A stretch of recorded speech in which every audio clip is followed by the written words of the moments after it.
Oh, mic test? Hello? Alright, looks fine. The, the bot showed up like instantly this time instead of waiting 10 minutes.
Wait, I hope this is actually a black and white photo, not. It's not just that gray, right?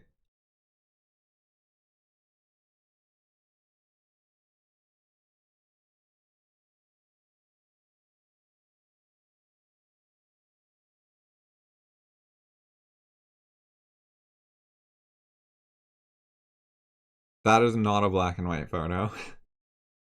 Fuck. You can see their faces. It's. Oh, yeah. There's some color over here, too.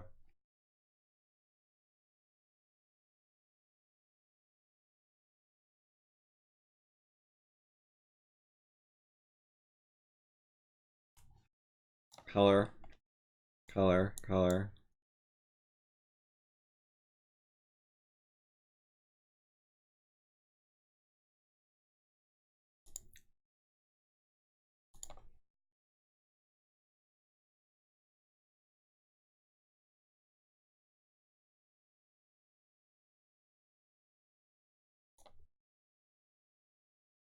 I thought the color of socialism was red. For blood.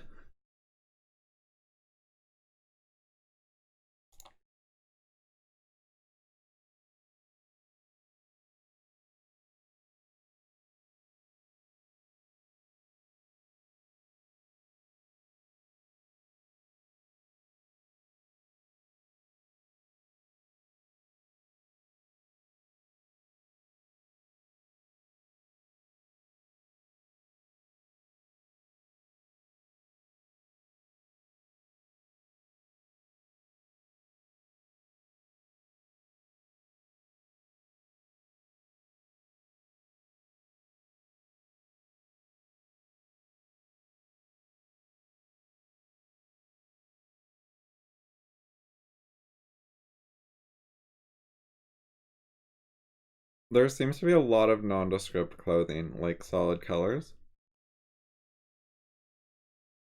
Not like t-shirts with slogans and words on them.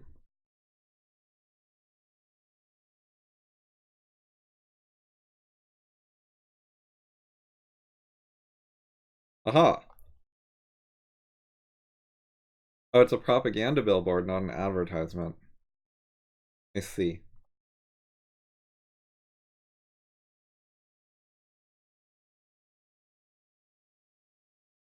So these are all propaganda as well, I guess.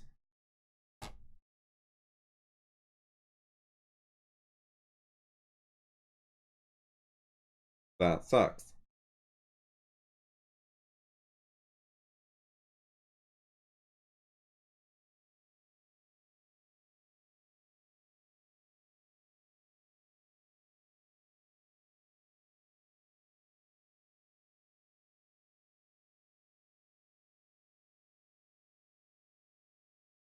Alright, I need a writing topic.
I don't have a good picture of North Korea in my head, but I'm not surprised there are some cities.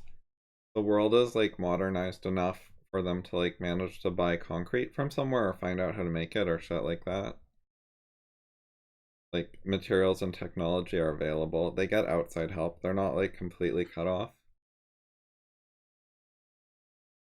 Also, the leaders want at least semi-modern stuff for themselves. They don't want to live in a fucking farmhouse. So, you know, you tax all the farmers and then you can pay for some cities.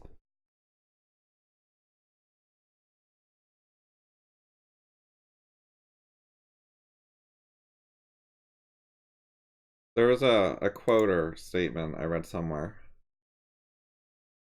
I think it might be from Rand, but it was related to like India, I think. Could have been China or something, but I think it was India.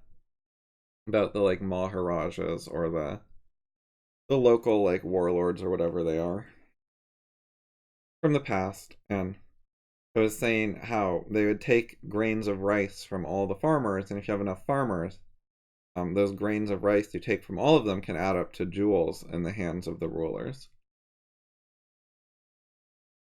Anyway, they can also add up to cities if you take enough grains of rice and other wealth.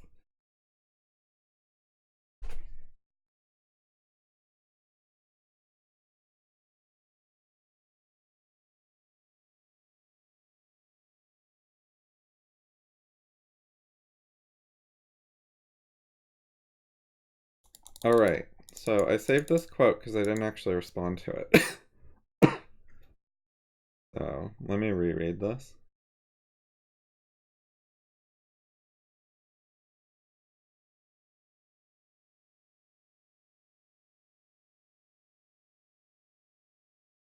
So it depends what you mean by respect.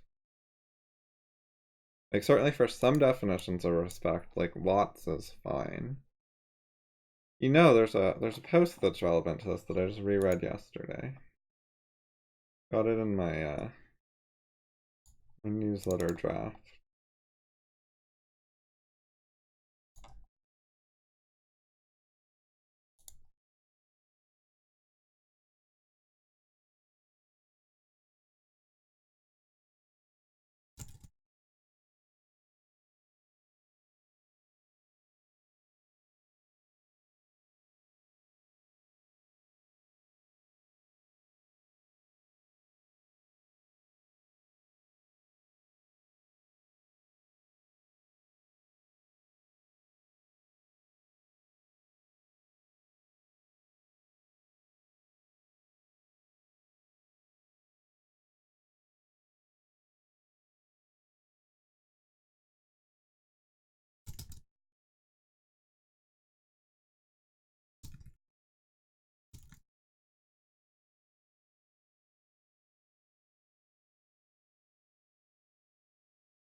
As control plus option for zoom. I think that was a default that I just left.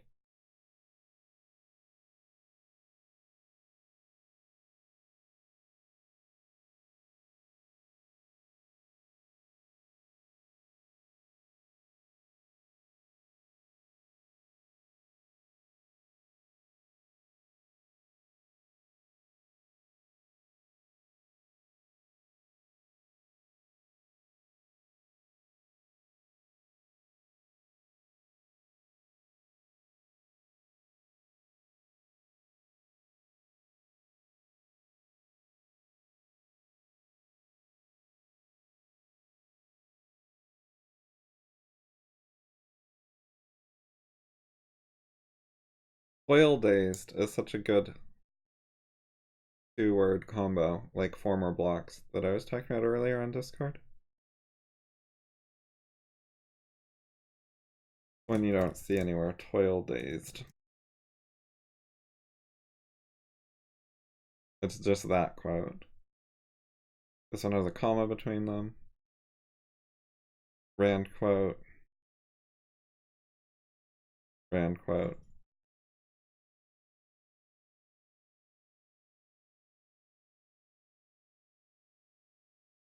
Like, germ eaten is that's like a normal phrase. That doesn't stand out. It's fine, but it's not impressive. Whereas toil dazed, I think, is an unusual phrase that says a lot, has a lot of impact or meaning to it. I mean, germ eaten has meaning, but it's like a kind of normal thing to say. Like, I wouldn't be surprised if someone else said it.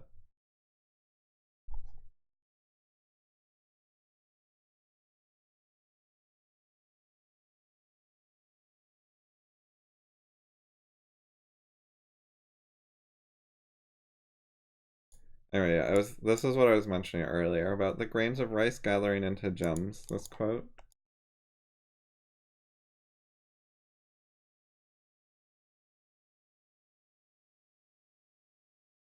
Manual labor fucking sucks, and a lot of people like don't have the proper hostility to it. That's one of the things that gets in the way of them saying this kind of phrase. They're not so anti-toil, and they don't see toil as preventing people from thinking or acting well because it tires you out so much. Like, they don't look at it in the right way. There's certainly people that know that. There's certainly Russians that know that, and Rand came from Russia. But like, the leftist American environmentalists would not say something like this. Like, they don't get how bad toil is and how our machines are saving it from us and how wonderful that is.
I wrote about this recently. I was just wondering if I wanted to write a new version.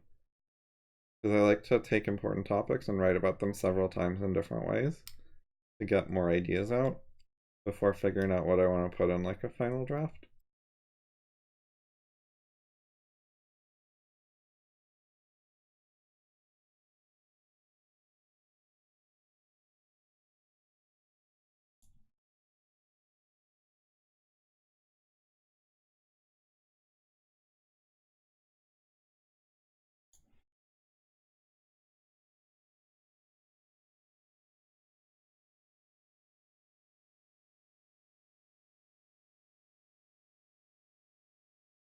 Here's a part of it. This three-part pattern is really important.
Otter is a speech to text software website.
I need to make an example of this.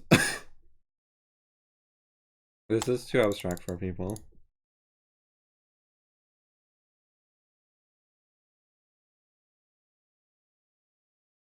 I want to also write about factoids. So, example. And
Okay, now back to the example thing. Um,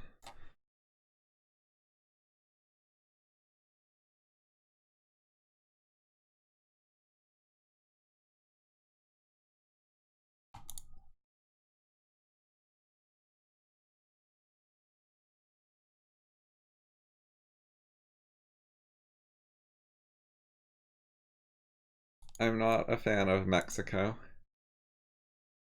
Neither was Rand. Her comments on Mexico and Atlas Shrugged were not flattering. So I hope you're okay there. And not in squalor or cartel violence or that shit. I know some parts of Mexico aren't too bad.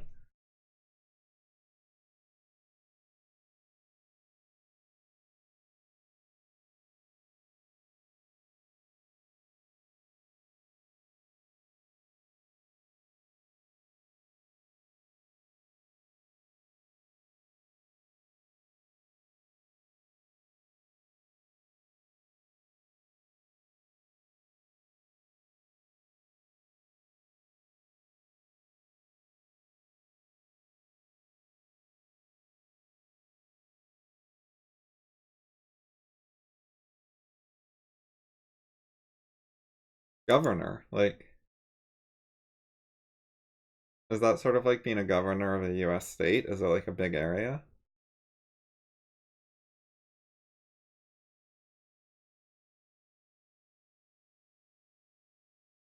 My dad was a mayor, but it was a small town with like 300 people.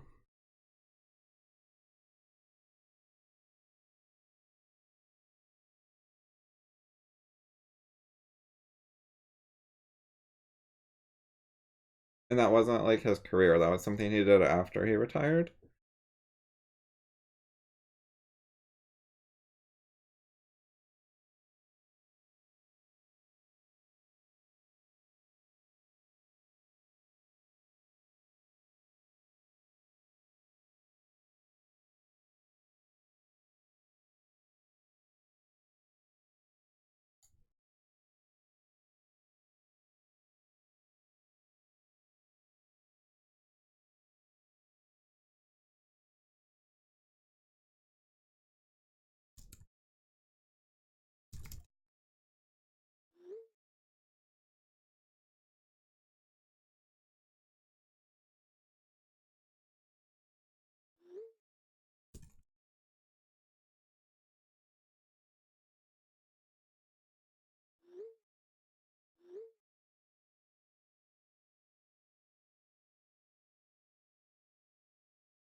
Sugar is good. We replaced a lot of it in America with corn, for very stupid reasons.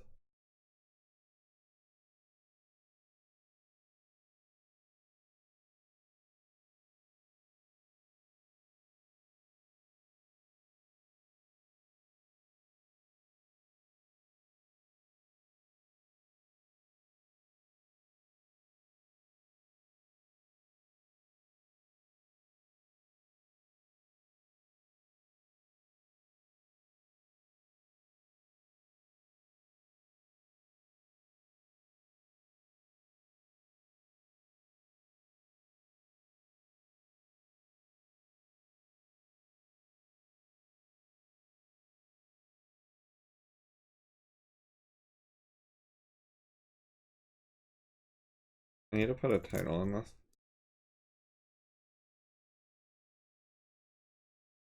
Alright, there we go.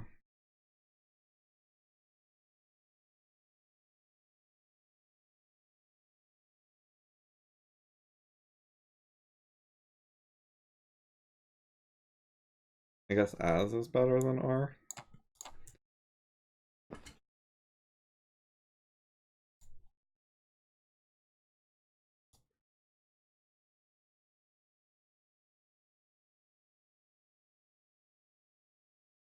Oh, perfect. It fit between the two chats.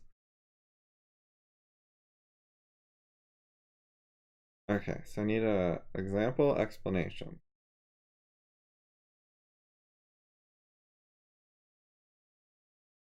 Needs to be pretty simple. First one I thought of was about socialism, but I think that's too complicated.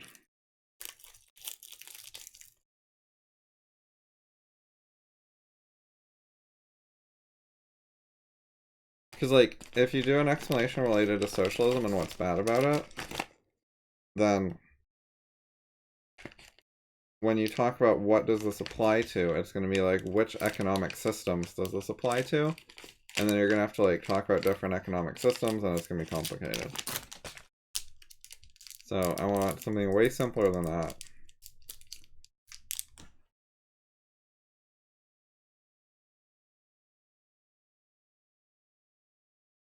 Like, how to use kitchen appliances. The explanation could be, if you have trouble using it, read the instructions. And that explains one of the methods for using them correctly.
Alan Forrester posts to the FI group, and he's on Discord too.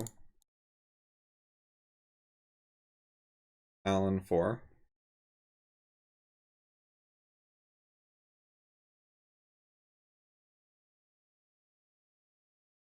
This is his blog. He is a physicist and a programmer. He's from the UK. He knows DD.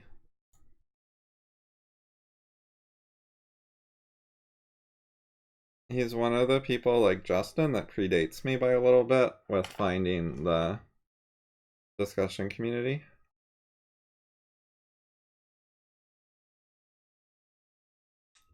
And who's still around.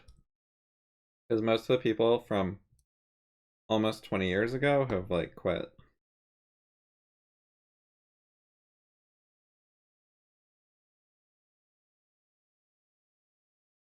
It's just me, Alan, Justin, and Ingrak, and also Anne, what is from that time period. She might actually be the oldest one out of all of us for when she first founded TCS. However, she quit for a while and then came back. So it's just 4 people uninterrupted.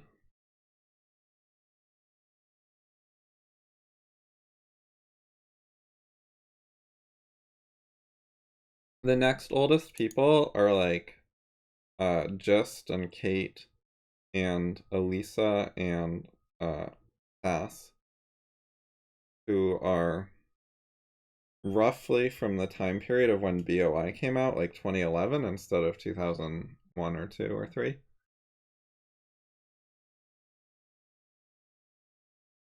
So like they're all like 8 to 10 years newer. I'm gonna mute my watch. No, Alan works in programming right now.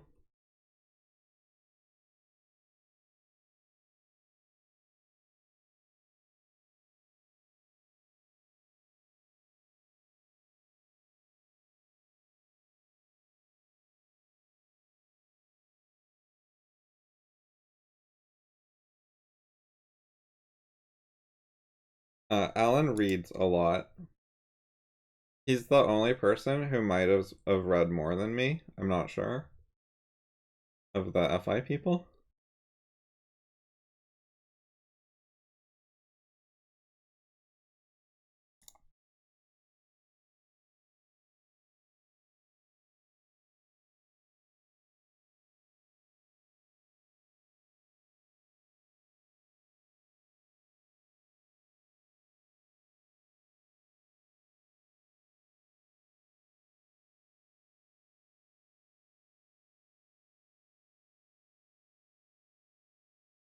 Yeah, internet rules. They have corn subsidies to help the corn farmers. And the result was they caused like extra corn to be produced, more than we want to actually eat as corn. So uh, that caused corn to be turned into corn syrup, which is used as a sugar substitute, which we do not because it makes sense or it's better, but because the government subsidizes the production of corn, which makes corn syrup cheaper than it would otherwise be, which makes it outcompete it makes it outcompete sugar due to the cheapness due to the government subsidy. Not in all cases, but a fair amount. So it's in quite widespread use, the corn sugar, corn syrup. They also put like corn in fucking as a gasoline substitute. They turn it into ethanol, which is also subsidy related and probably shouldn't really be happening at all. Yeah, you can post physics stuff on FI. There's an open thread for physics on my blog. And also, Alan has a variety of posts on physics stuff on his blog. You can look in the archives. And if you ask him questions, he might write new blog posts about it. There are also physics discussions that have happened. For example, the most recent one was related to this Rondam Ramblings guy. And there's a bunch of discussion with him about many worlds, which he doesn't understand. But if you go to archives and then you go to, you could also just list all posts and search for physics. But what I was doing is going to archives and then open threads, and then you can find physics physics discussion. And then there's a bunch of comments. See, this is the Rondam Ramblings guy, this rongarrett.info. Some of the discussion was on his site, but I pasted like everything good I wrote onto my site. Because I don't like to have content just get lost on some random place on the internet. So there's a bunch of physics discussion here, and then you can bring up other physics topics. This discussion ended a while ago, so it's not like you'll get in the way of it.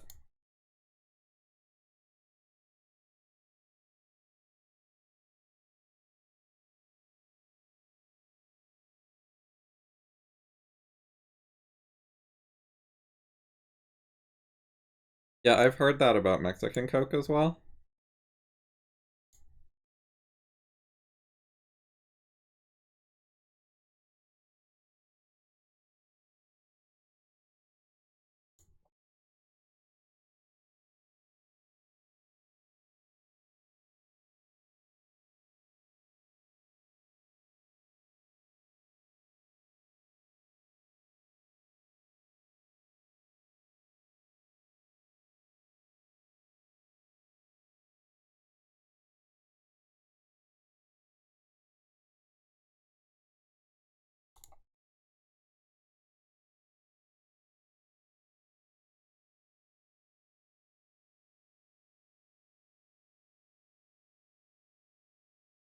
Okay, still needed an example. So I had my kitchen appliance one, but I thought it was not great.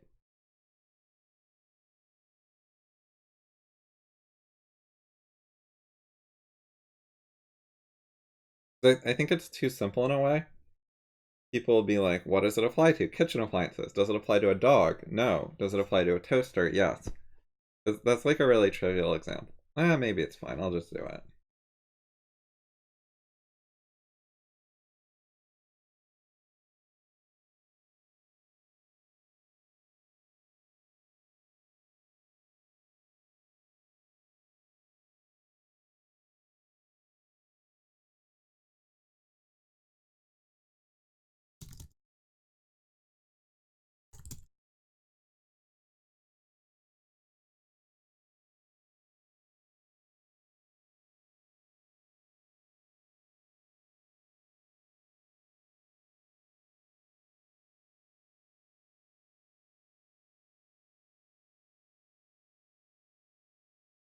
I agree that family is overrated, especially unchosen family.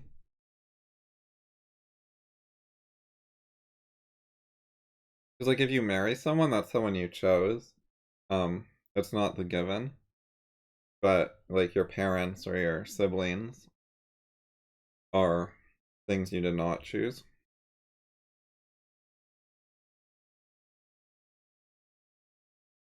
Your kids are also I wouldn't call your kids the given either because you play such a large role in teaching them stuff and helping them develop values and whatever.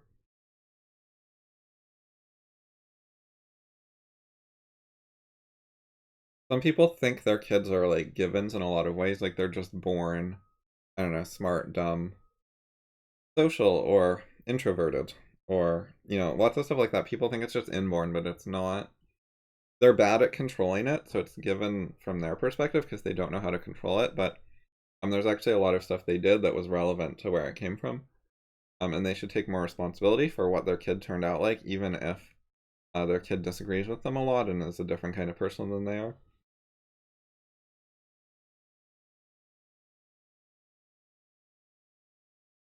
I don't think you should be like too anti-family because you've spent a lot of time with your parents, for example. I think the kind of family that you like only see on holidays and you've never actually spent that much time with them, you don't know them that well. It's not that big a deal if you don't care about them.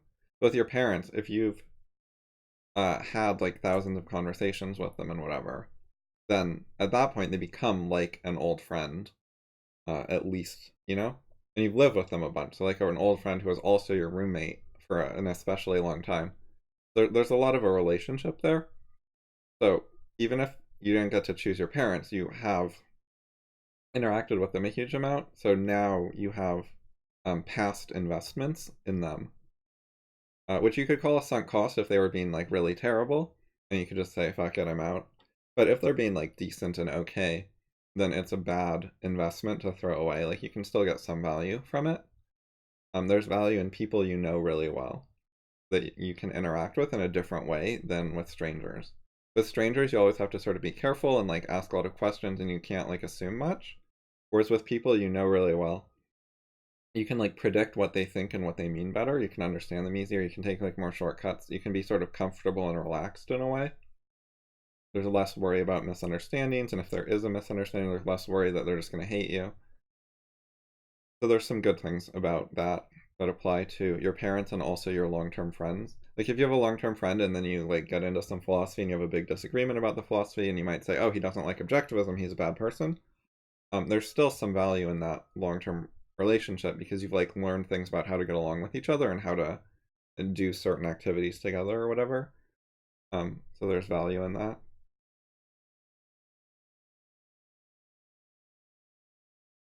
Friends are chosen, parents are not chosen, but you still have that long-term relationship value with them.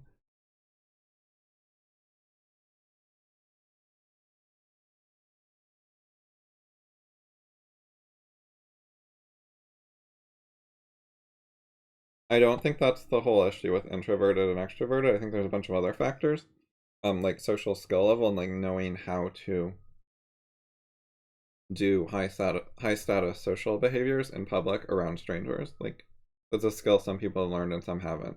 So a lot of people are like quote shy because they don't know um how to do it right. They're not confident of their skills. And a lot of that is unrelated to whether the people are valuable or worth talking to. Like there's a lot of people who'd like to talk to people and they don't know how. They'd like to say things in front of the group and they don't know how. It's not that they think that people aren't worth their time. It's just that they're not really sure how to do that very well without embarrassing themselves and fucking it up and not being understood and other problems like that.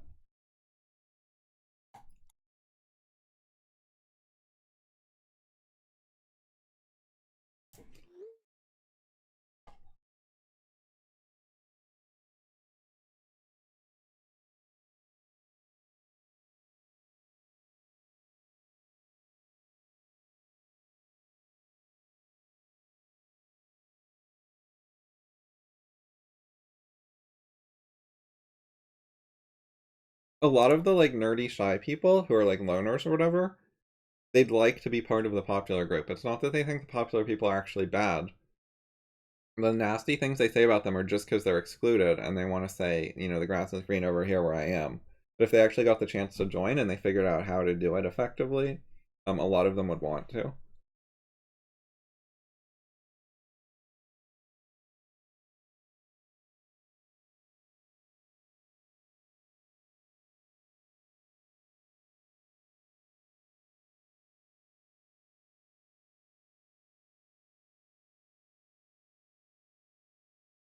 I do have something in my inbox.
A lot of them don't know that PUA exists, and also there's social pressure to reject PUA without learning the basics or thinking about it, just reject it out of hand and assume it's terrible and hate on it.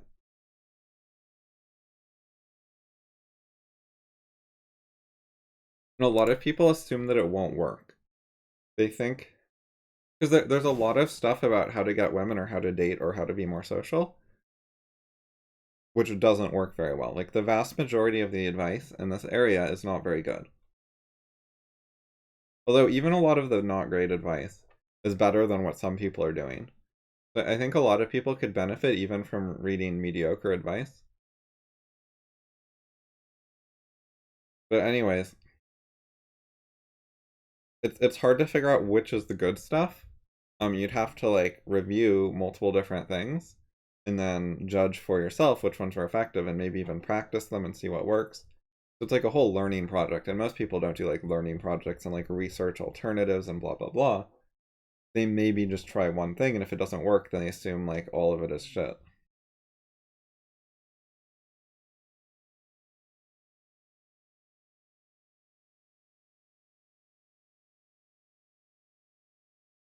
Good search terms for PUA are mystery method, real social dynamics, and girls chase.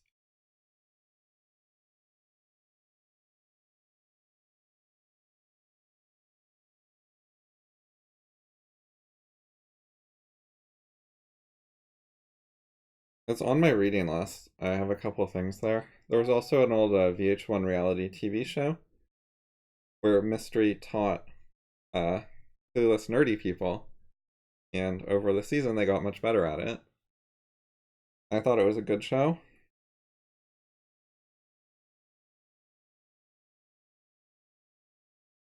Yeah, feel free to make a glossary.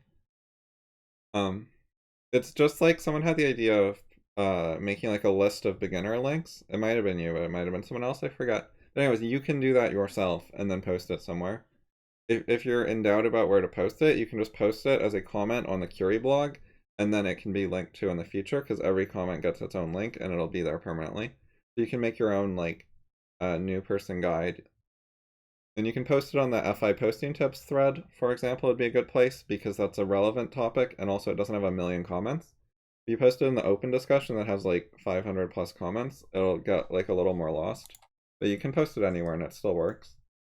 The thing with the huge threads is they load slowly, so you have to put a limit on how many comments load in the URL, or else it's sort of awkward to link it to people later. You just want to link that one thing because then the whole it has to load all the comments and it's slow. If you use a relevant thread with less posts in it, it's better. How many comments is this up to? Oh, it's 462 comments in open discussion currently.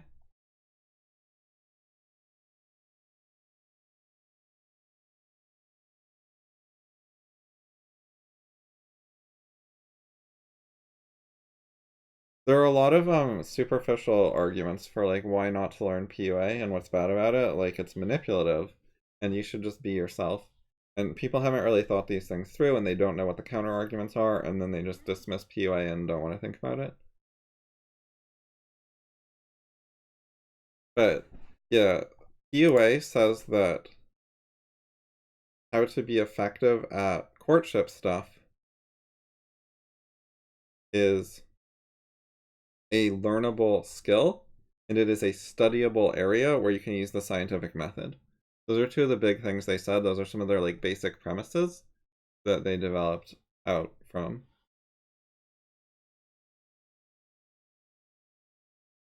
Justin, you can link to a single comment. So you don't need to give it its own page.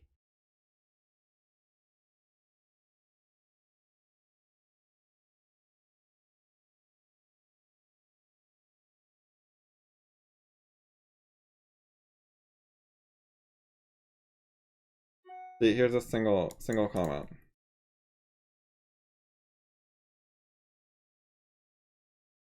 It's just the comments equal one limit.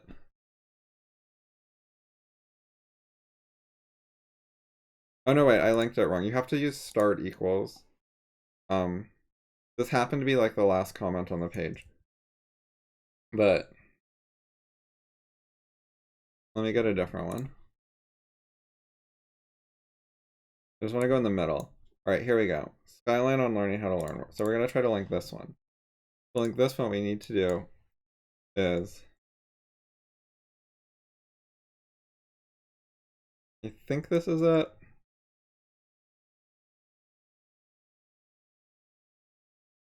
That was not it. I've done this before in newsletters. Oh, it shouldn't have a C in front of it, it's just the number. What the fuck? How did removing the C... Alright, well it worked now. Anyway.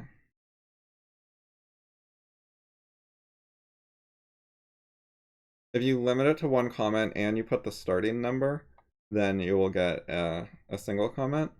So you can link to stuff in the open discussion without flooding people with the whole page, if you want to.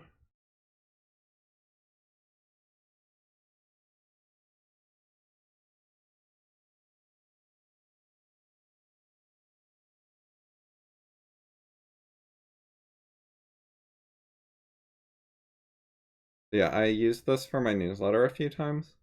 It's like a hidden feature. The comments equals 1 is not hidden as much. Like here's a link, view the latest 30 comments. Because this is useful for people so they can keep up with the thread without it being really slow to load. But the start feature, I think I just added it, mentioned it once, and used it in my newsletter.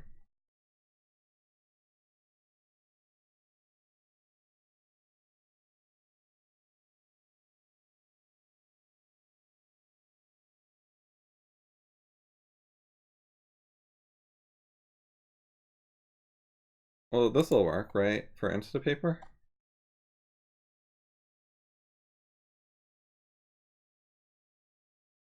I mean, I guess you'll get the blog post as well. Is that like a problem?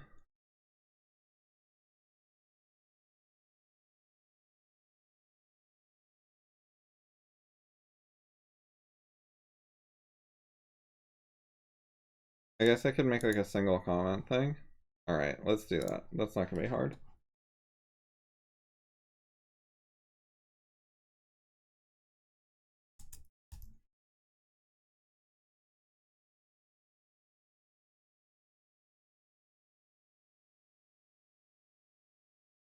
The TCS email group was started in 1994. David Deutsch was skeptical of it and didn't join until 1996.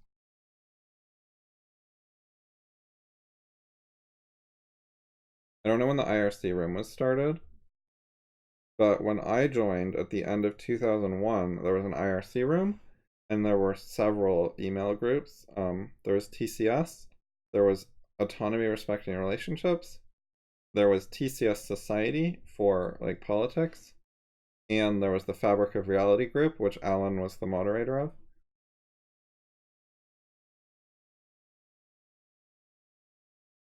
So then the groups got moved several times. Like the original TCS group was on AOL, and for some reason Sarah decided to move it, and she went to some other place that didn't work well, and then moved it like 2 weeks later to Yahoo, and managed to lose 90% of the members by doing the double move. So it went down from like 1,000 to under 100. She also lied for years that she was still interested in TCS and was going to keep doing TCS stuff, which delayed me making the TCS Google group for a really long time. But anyways, eventually I decided to merge all of the existing forums into the FI group, so it was all in one group instead of multiple groups for different topics. And everyone who was still interested from all of the community groups joined the single one. So it's just a merger of previous groups rather than like a new thing.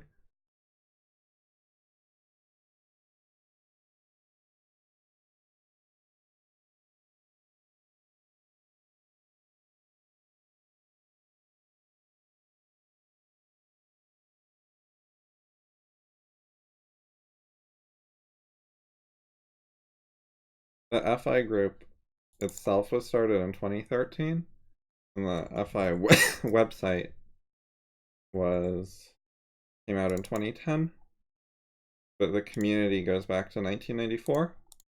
But the oldest people currently present are not that old. I think Justin and Alan are from approximately 2000, and Anne I think might be a bit older than that, but then she left for a while.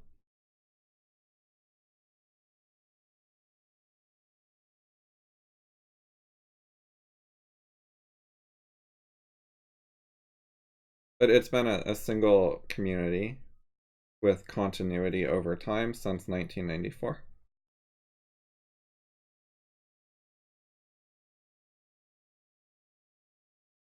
It's only really had two people in charge, like Sarah and then me. David never wanted to be like the manager or owner, but as far as like intellectual leadership, it was mostly David and then me. And I guess for the very beginning, Sarah, who was getting advice from David about what to say and stuff. Sarah was one of the founders of Taking Children Seriously, along with David. She put together the paper journal and gave some speeches at some events, and she was the one who joined a lot of parenting lists and recruited people. She did like the large majority of the recruitment, I believe, at least initially to get it started.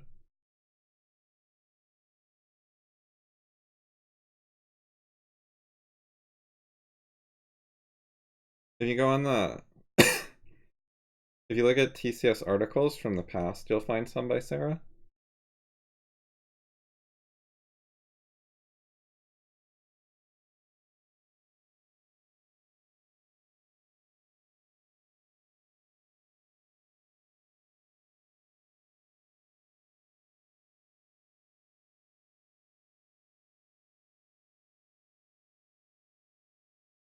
I'm not a fan of Sarah. However, some of her older material is heavily David Deutsch influenced, and sometimes she'd like talk with him and then like write an article like right after and be like kind of paraphrasing things he said to her. So some of it's good stuff, and she does know some things, but overall I don't like her. And of course she quit the community. She won't discuss. Yeah, she won't say why she quit the community. Like just typical, leaves and won't explain it, which is especially bad for like a founder leader type person to like abandon. She told all these people there's this better way of parenting. You should do this unconventional parenting. She got all these people like listening to her. Like hundreds of people changed their parenting, and she was a major factor in that. And then to just leave the community, she sort of like abandoning them. Like she got them doing this weird thing, and then she stopped supporting it, stopped, giving advice and helping guide them. So now they're like in the middle of parenting their kids using this unusual system, and then she just stops giving them the help that they reasonably expected would continue into the future. So that was actually really fucked up, and she really should have explained why she left and what was going on and what the new resources were, like what alternatives people had. Because I was still giving advice, but she didn't tell people, I'm quitting, so if you're trying to do TCS and you need help, ask Elliot. In fact, she was hostile to me and tried to avoid people finding out that my group still existed. So actually, a lot of people still wanted TCS and did not know that there were still email groups that were active, because Sarah was making it hard for them to get that information, and uh, she blocked my posts telling them that the other group existed and so on. How many people? It really depends on like how much they have to do it, like how picky you are, how high your standards are. It's the same as like how many people are an objectivist. If your standards are like really high, you could say it's like five. But if your standards are lower, you could say it's like several million. It's the same with TCS, where you could like deny anyone actually did it well enough to count. But on the other hand, you could say there were several thousand people who did it somewhat.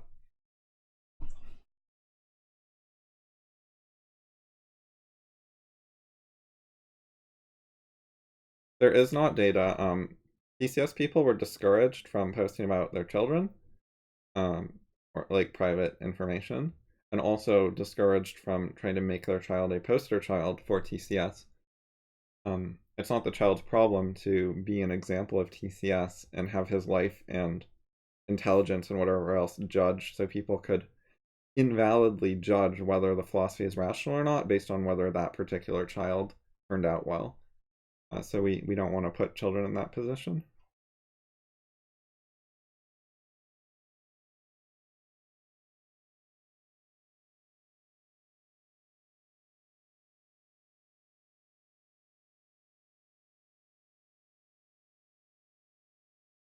Elisa, YouTube just blocks comments sometimes. It's terrible, and it happens far more often with links.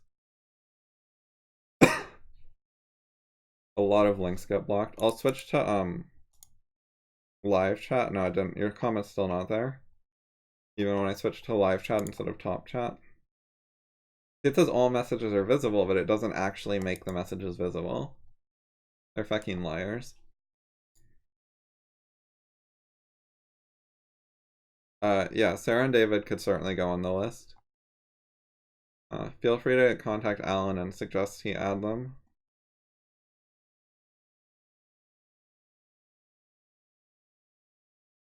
There's a lot of people that aren't on the list. Like, it's not trying to be a complete list. Alan did like a certain search method of like somewhat recent emails, I think, is how he found people.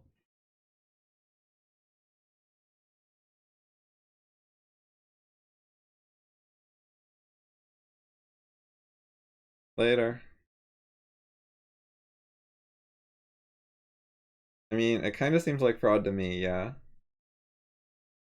It says all messages, and it's not all messages. I think they're lying to me, and I think it's related to their product. So I think it's like false advertising from a business or something like that. Like it's not an ad, but it's like the business is giving me false information about the features of their product and shit. So yeah, it seems like fraud to me. They should probably be sued for it in a better world, but I don't think it's like a random accident, you know? It's not like just, it doesn't just need a bug report. There's an intentional policy here, which they're intentionally being misleading about.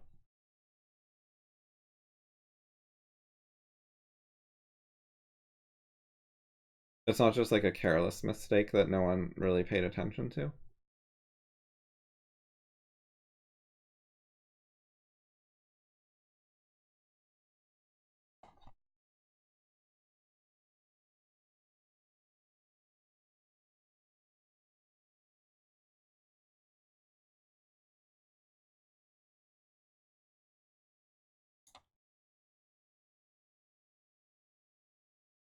That was just some spam email. I'm opting out. Opt out received.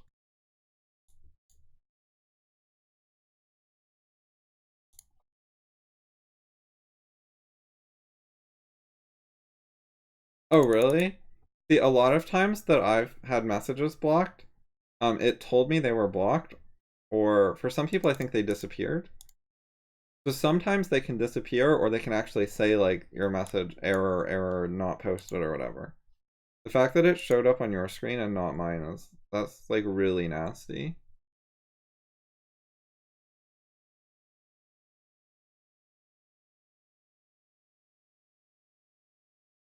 Hey, that's just the kind of thing I was writing about in my document. Was taking an explanation like fraud and then looking for examples. You're like practicing understanding explanations about fraud. So that's good. How many words am I at? Okay, so I was gonna code the single comment feature. Right, so I was at start.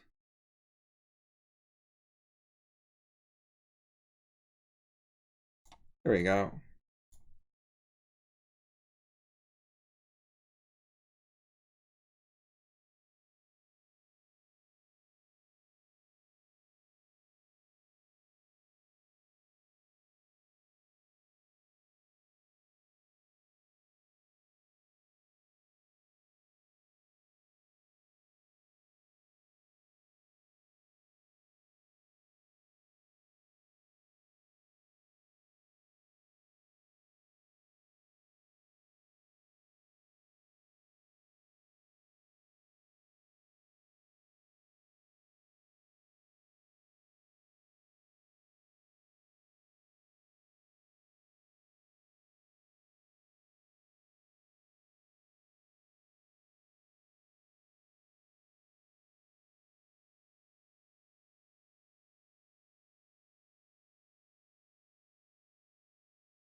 Alright, well that should about do it. I just have to make this hide blog post thing actually work. Oh, is this on the comment page? Am I too late? Okay, I'm gonna need to move this up.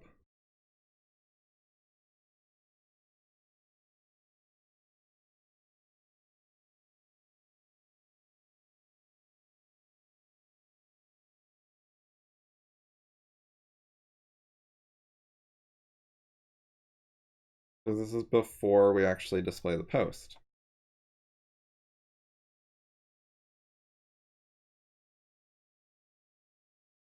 Alright, and then what we need to do is an if hide blog post. Oh. Right, so if not hide blog post.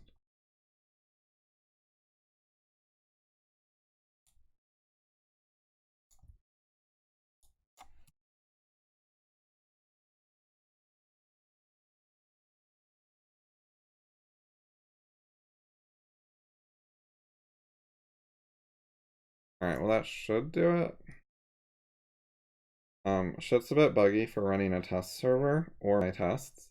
So let's just deploy it and see if it works.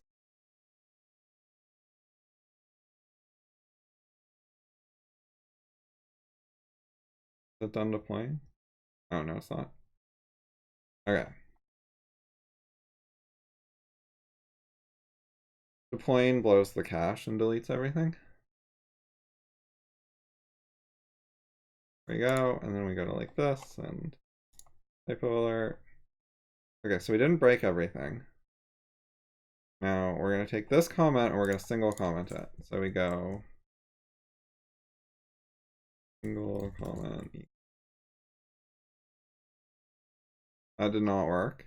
Do I have to underscore? Yeah, it needs an underscore. Okay, so the issue is, how do you do, all right, RB symbol, like foo, you quote it? Is that right? Well, now it has quote marks on it. All right, Ruby symbol with hyphen. Wait, you can, I can probably just use a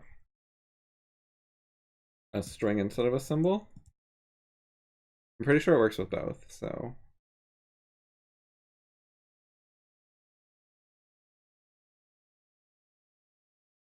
All right, deploy that.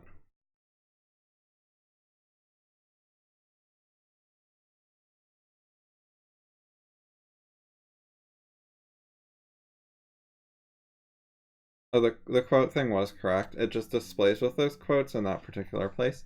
So I was doing it right. But anyways, this should work. So that'll be wrong with the underscore. And then, all right, there you go.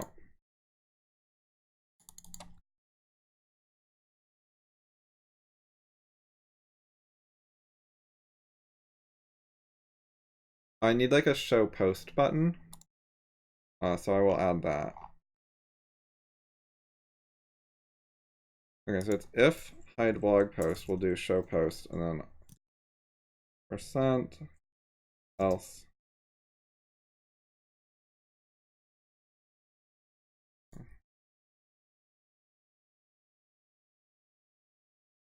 Okay, so actually I can put this div around the if.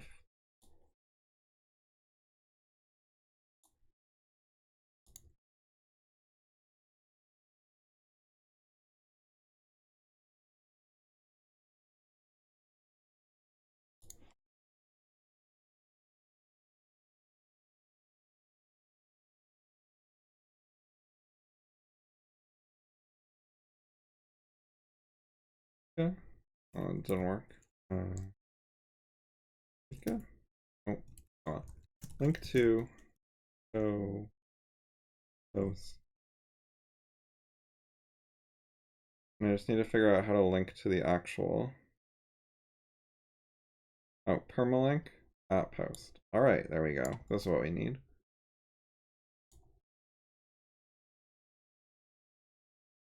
My helper function. Okay, show post. Does show all comments? This should be.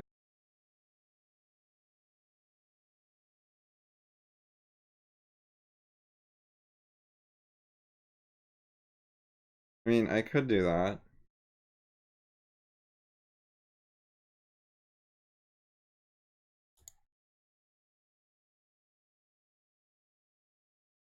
That didn't come out very nice.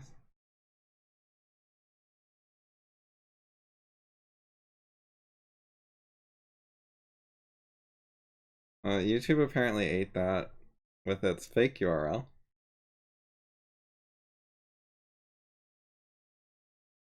Is caching related. If you go to this one,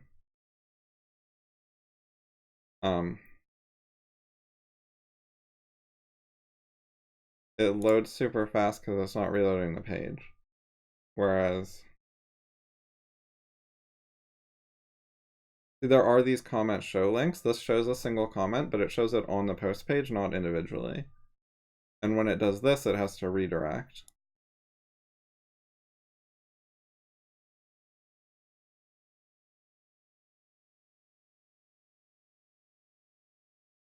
Let's see. From Augustine, I see 3 emails. 2 of them around 10 a.m. today, and 1 last night. You can check whether shit went through.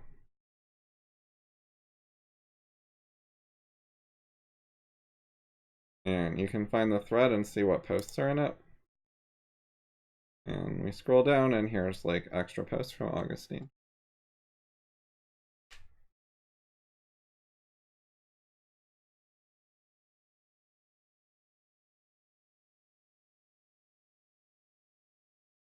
Yeah, putting the single comment elsewhere actually makes sense. However, I already got this working, so the question is whether it's worth bothering to change it.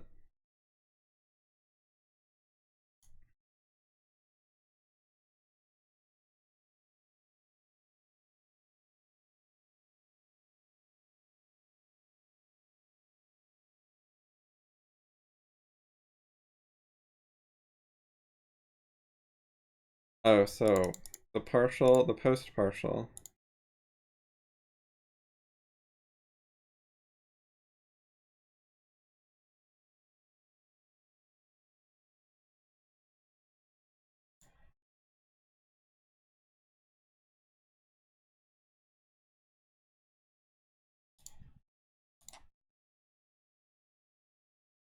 I think this is buggy. I used a hotkey that closes HTML, but I think it broke like a year ago. Oh no, it worked. Okay, never mind. It took a while, but it worked.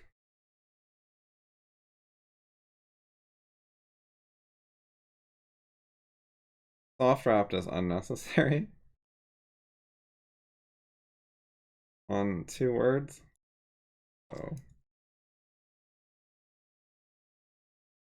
Yeah, I'm gonna deploy that, and then we'll have a working version. Well, you can say what it is now. It might affect whether I want to edit this.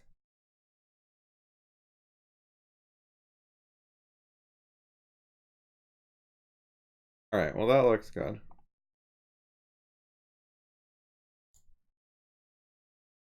Anyway, the other feature might affect whether I want to do Elisa's suggestion of having prettier URLs. By the way, there's other ugly URLs on my site that I have not fixed, like the archives. The like list category 76, you know, not pretty, but not a priority.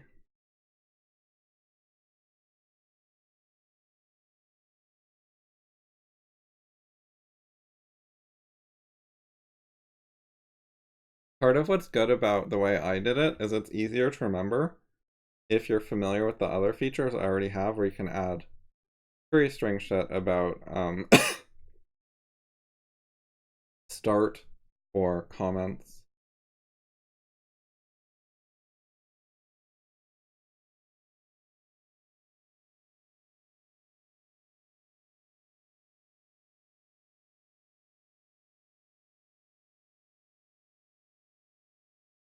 Yeah, you can already identify a range by using the start comment feature combined with the comment limit feature. It will not hide the blog post, but I don't think that's important. If you're doing a range of comments, you can have the blog post and then the range. But I guess I will add hide blog post for you, because it's really, really easy given what I already did.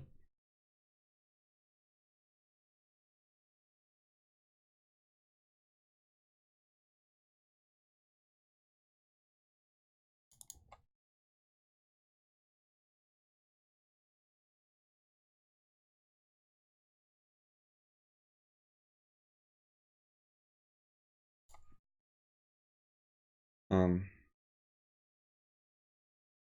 just have to figure out what to call the param. I'm just gonna say equal true.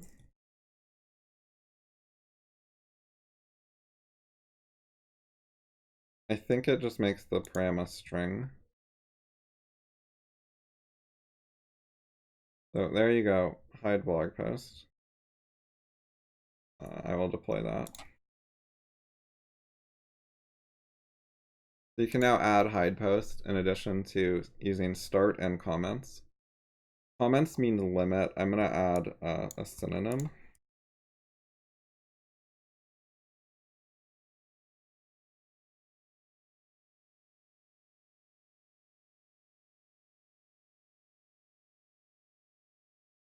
Okay, there. So you can name it comments or limit if you either one will work, because limit is kind of a standard name.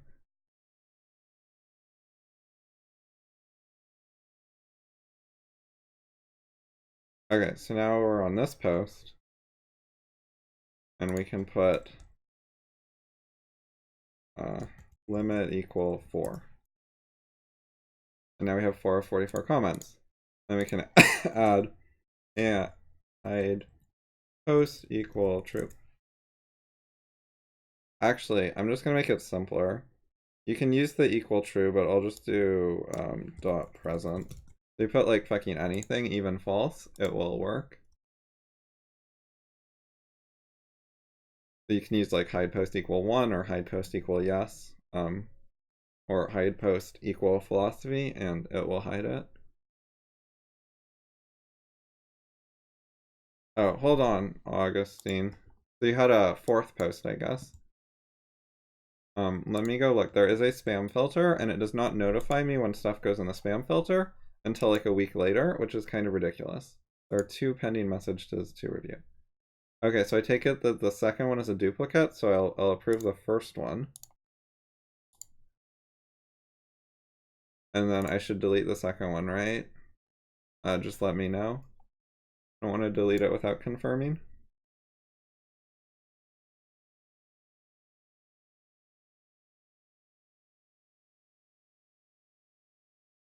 What does it look like? It has 2 URLs in it, Imgur and Khan Academy. I don't know how that would get you blocked for spam. Okay. Reject. This doesn't happen very often. Hopefully, now that I've told it that your post was fine, it won't block you in the future. That might affect the spam filtering.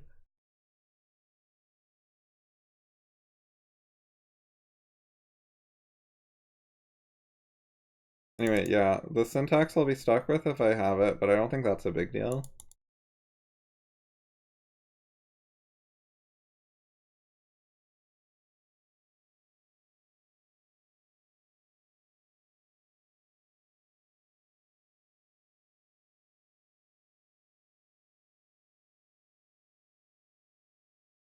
And it's a lot easier to remember because I use the same format as the other query string stuff.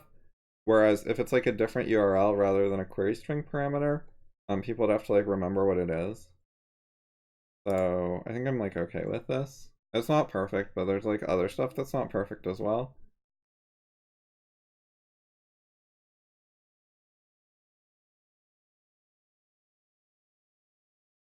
Okay, so we added the limit parameter, the hide post parameter, and the single comment parameter.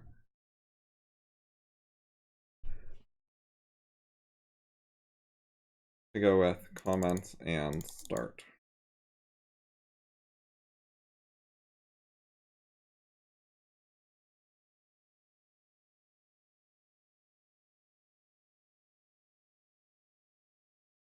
I'm just gonna move this up to the top instead of having it kind of in the middle.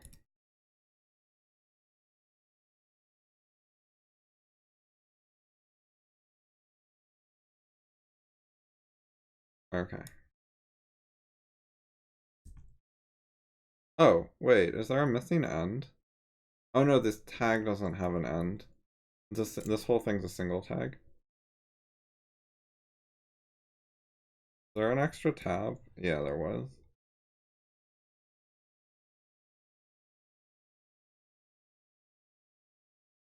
Oh.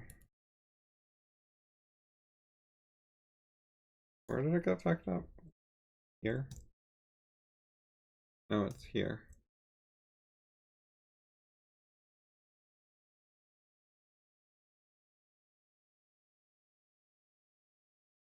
Okay, good enough.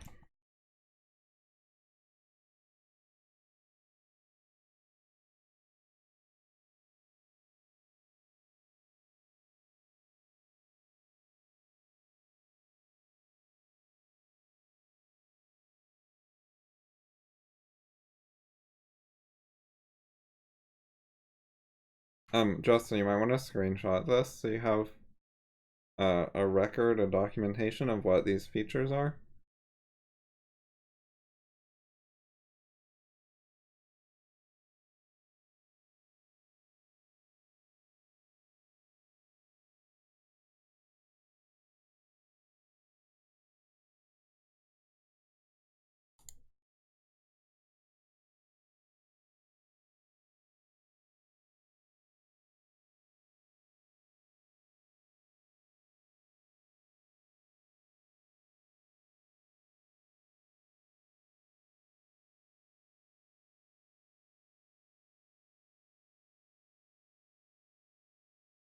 Alright, here, I'll just paste it in Discord, whatever.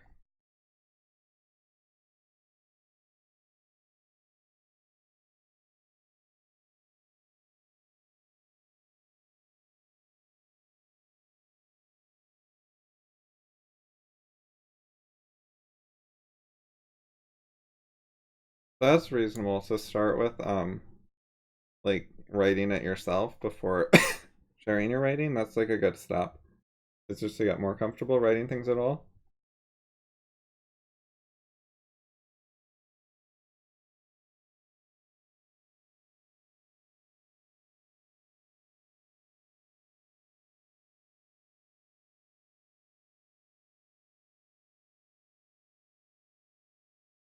By the way, Elisa, if you want to clean up some of the code and shit and add the new comment URL and make some other URLs better and whatever, I would be happy to send you the code base. Not really a request, just an offer. But if you want to fix it, you're welcome to. But I'm gonna call this good enough for now.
This is very unsurprising for this type of person.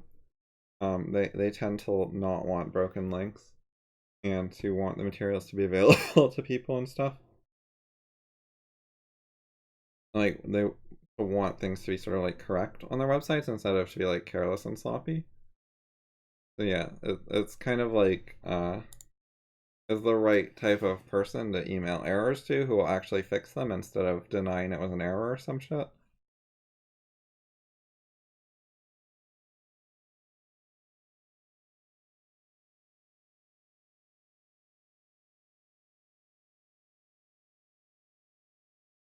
There's multiple reasons. It's like the subculture he's from, and that he's older,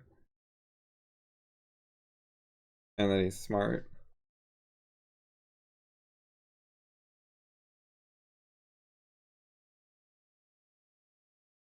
and that he cares.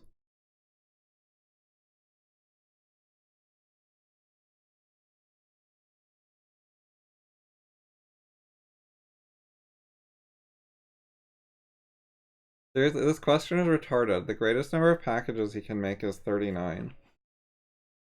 Oh no, wait. Oh, headphones and music players. Oh, I totally misread it.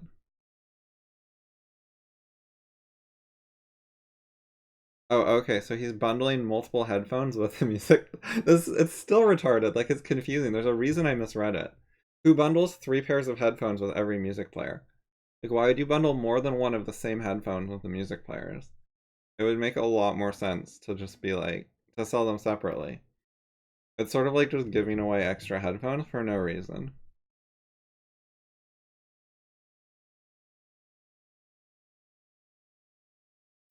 Also, the answer to the question is the number of music players. Like, it's one per music player. Like, that's a bad question.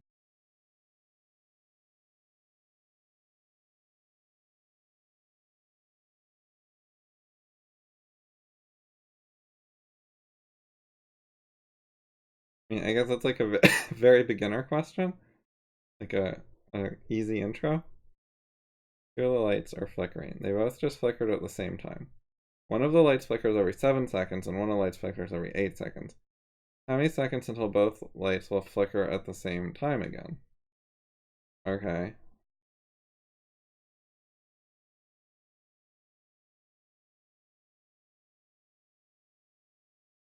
Right, so again, this is kind of dumb because they don't have any common factors. So the least common multiple is just the multiple of them. Breaking it down, 8 down to 2 times 4 is weird.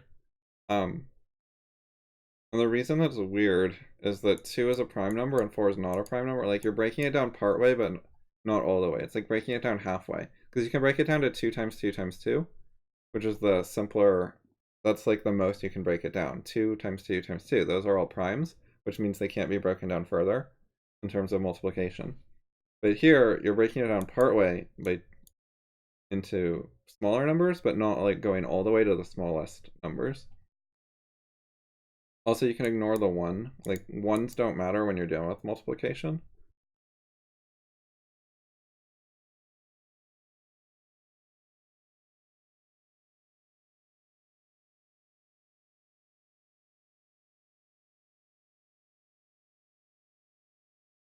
Oh, the number line is good.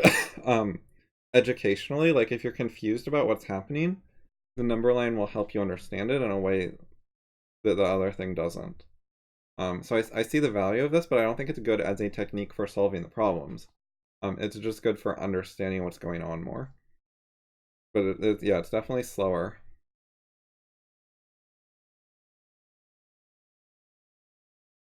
Okay, so 44 and 33, they're both divisible by 11.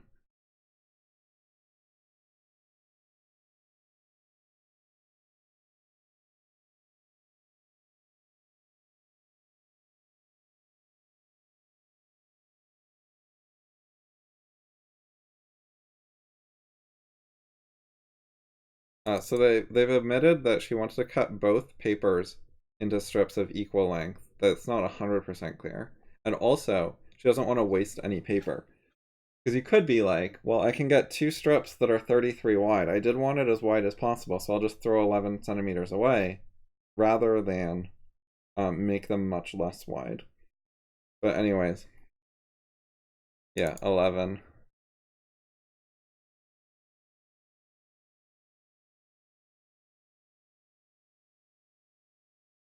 Again, this is not quite right or not quite how I would do it. Like the factors of 33, like the proper formal way to do it is you find the prime factors. So 33 is 3 times 11. Those are the numbers that like you can't divide into smaller numbers. And then 44 is 2 times 2 times 11. And then you find all the prime factors in common from both lists and you multiply those together. You get the largest like shared divisor.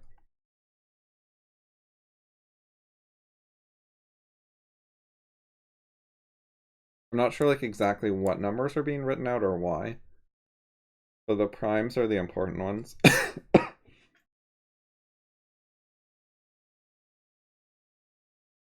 You might be fine for what they want you to know. I don't even know if they even told you the number prime. If you're getting them right, then it might be good enough. But if you want to understand the issue, like in a more full way, then you should know what a prime number is and what a prime factorization is.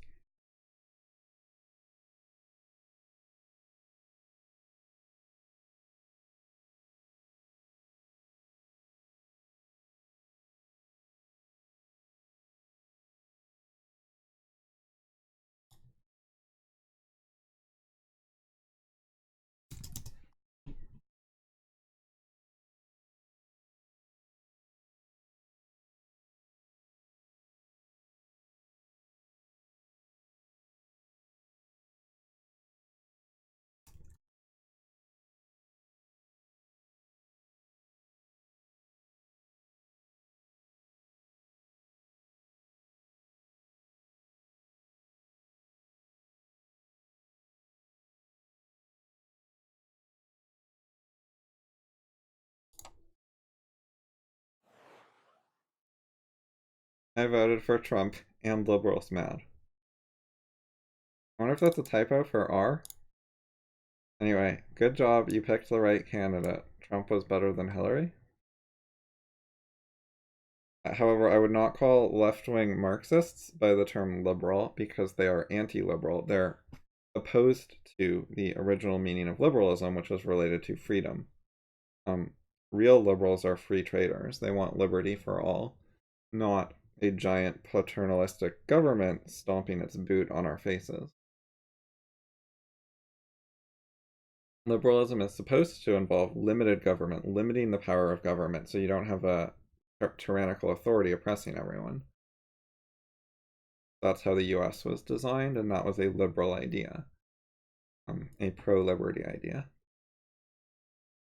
And the modern left is not like that at all. They're opposed to that stuff. The right is the side that's more into liberal ideals.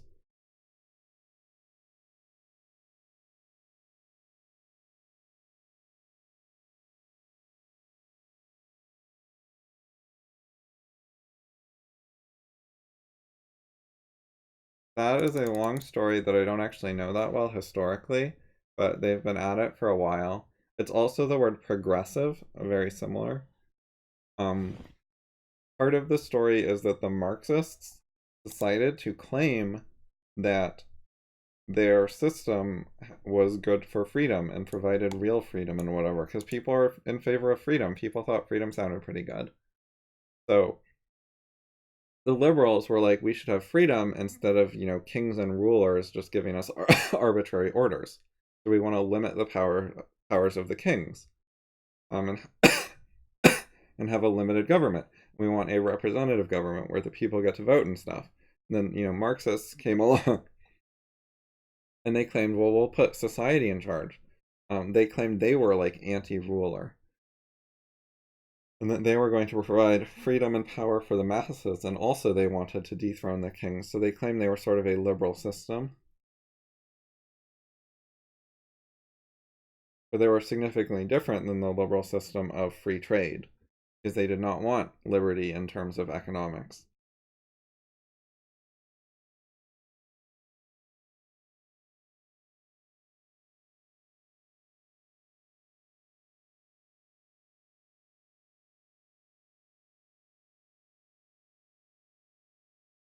Justin, if you think washing machines are oppressive, or washing machine advertisements are oppressive, then yes.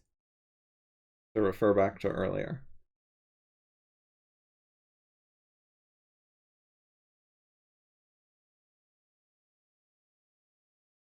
Wait, so there's new comments?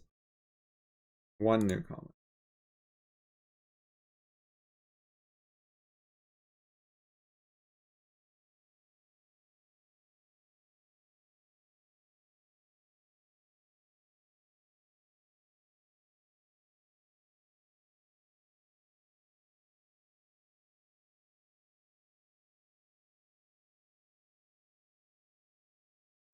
Well, partly poor writing, but like a lot of times poor writing is due to poor thinking. And a lot of times, people manage to misunderstand text even when the writing's okay.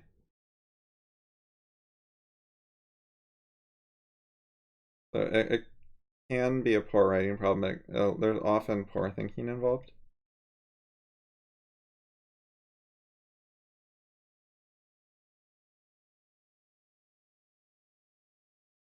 Okay, well that doesn't even sound very good. By the way, if you want criticism of Piketty's Capital, that was done by George Reisman, who does go into detail.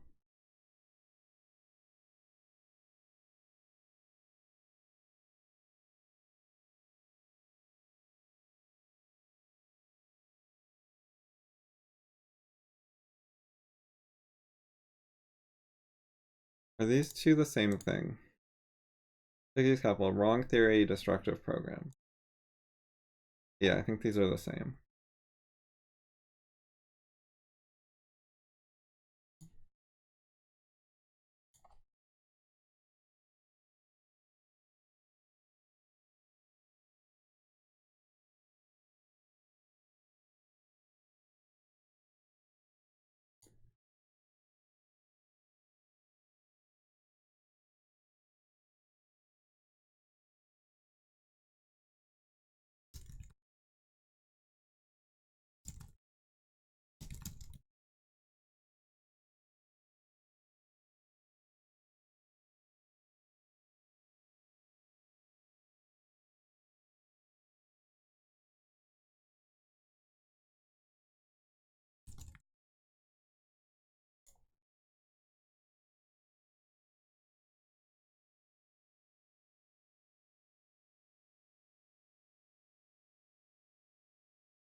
George Reisman, not Reisman.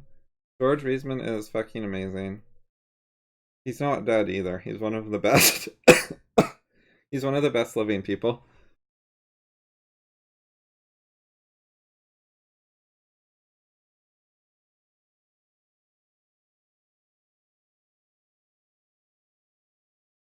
Anyway, here's that.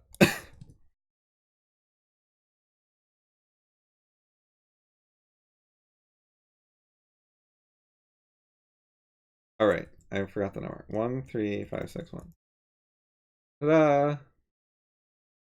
Go post.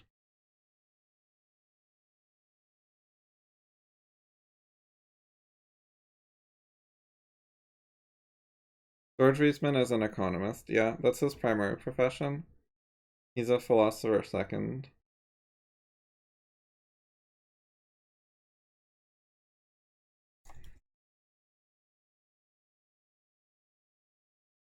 He wrote this book, Capitalism, a Treatise on Economics. It is a good pick for the best book ever written on economics. Mises wrote a bunch of books, and they're great. Reisman wrote this one main book, as well as like a bunch of shorter Kindle ones that are like more like pamphlets, kind of. He has like a bunch of mini books, and this one like major, big, thick book. And this one is really fucking good. It's like his life's work, like his main thing. I think overall, I'd say it's better than Human Action. That doesn't necessarily mean he was better than Mises, but he had the benefit of learning from Mises, so he got to like go further. Like he got the benefit of learning from Human Action and to help him write this, but not vice versa. But anyways, I think that this one is like probably even better than Human Action.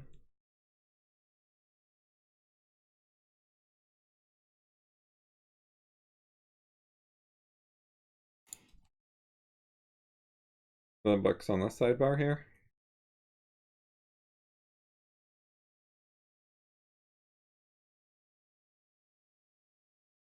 This is one of his short books. This is like 115 pages. It's one of the longer ones of these. It's very good. Most of the ideas are basically repeated from his capitalism book, but he expands on some of the stuff. Like basically everything that he has a short book about was already covered to some extent in capitalism. I think I guess Piketty would be an exception because like capitalism was written before Piketty.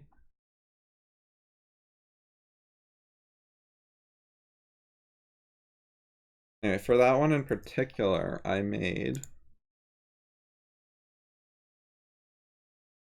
educational videos reading George Reisman's book on Marxism and socialism. In 8 hours of video, I walk you through everything Reisman's book is saying. Yes, I went through the entire book and made like 11 videos.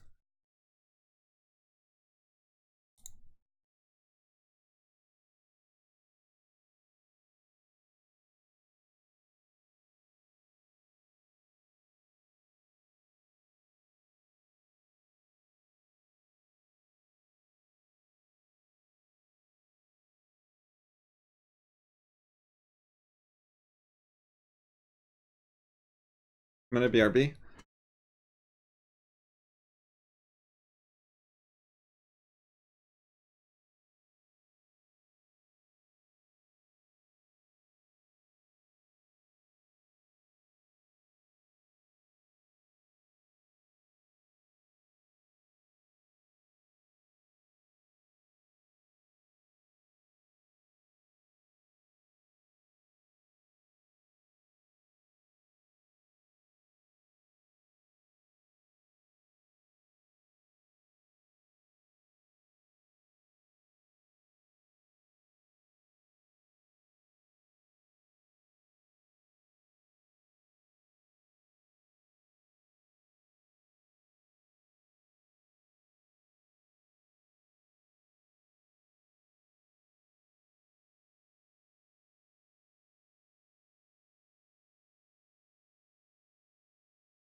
Internet rules. Um, yeah, I don't think you're ready for capitalism. It's not super easy. But a book you should try is called Time Will Run Back. It is also by Hazlitt. Hazlitt is good at explaining stuff. And it is a novel, and it teaches economics from like the beginning. Uh, it covers a lot of stuff that's not in economics in one lesson. So I think you should try this book.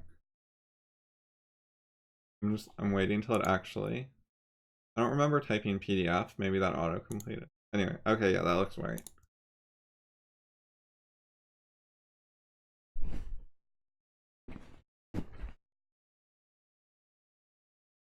This is a good beginner book for economics.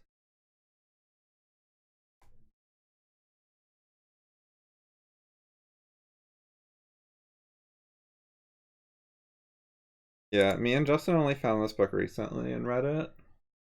I think Justin read it and was like posting quotes from it. Yeah, but then I didn't read the quotes because I didn't want spoilers. I just saw like the premise, like that it was a novel by Hazlitt, and I was like, okay, that sounds good. I'm already sold on the book. I'm not reading these quotes. Yeah, those are both good.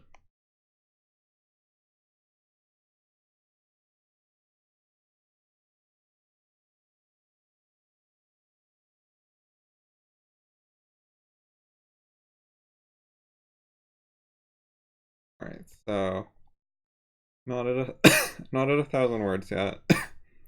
I think it's gonna be lunchtime after I get to 1,000 words, so my podcasting will have to wait. But I might come back later today and do podcasting on or off stream. We'll see. But right now I just want to finish this and then I think we'll be done.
That is roughly what the book is about. That is a good guess. How did you get socialist dystopia from Time Will Run Back? Because I hear, like, can return. Did you read, like, a paragraph description or something? Because I didn't think the title gave away socialism, which is, in fact, the theme of the book.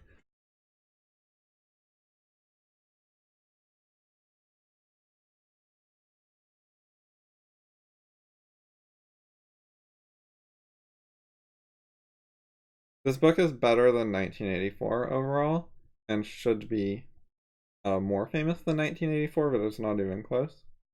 1984 is good, by the way, not to take anything away from it.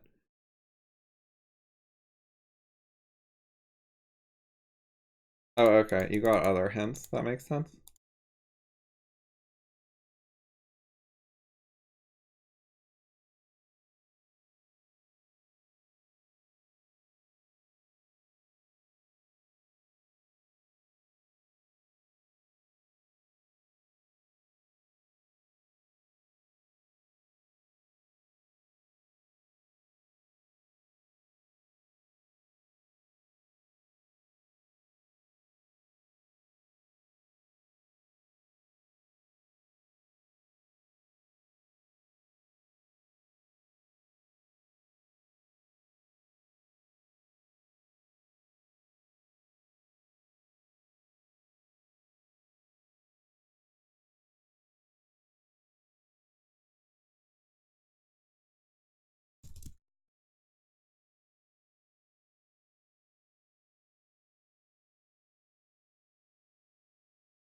Real word count 880. What's the title? 883.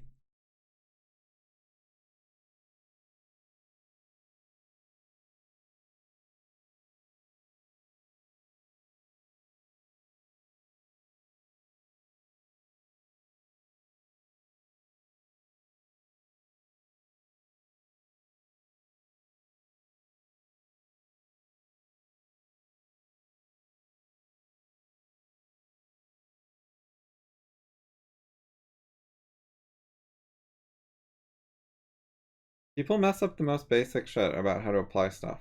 Like they learn an FI quoting rule, like a quote should have an attribution, and then they post quotes with no attribution. An attribution is a line that says who wrote the quote or what the source is.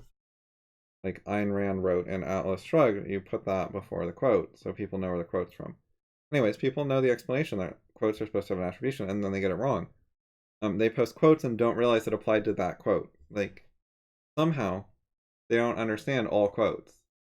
It's like, it's seriously very similar to, does it apply to a toaster? Yes. Does it apply to a washing machine? No, that's not a kitchen appliance. Does it apply to a grill? Yes, that's a kitchen appliance. Does it apply to a blender? Yes, a blender is a kitchen appliance. And people's knowledge of whether writing attributions applies to this quote seems to be like worse than that. It's like, it's a quote, it applies. Yes, this one's a quote, it applies. This one's a quote, it applies. Um, this is a dog, it doesn't apply. But this one here is a quote, it does apply. It's that fucking basic, and people get it wrong all the time.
Okay, that's 1,000 words. Lunchtime.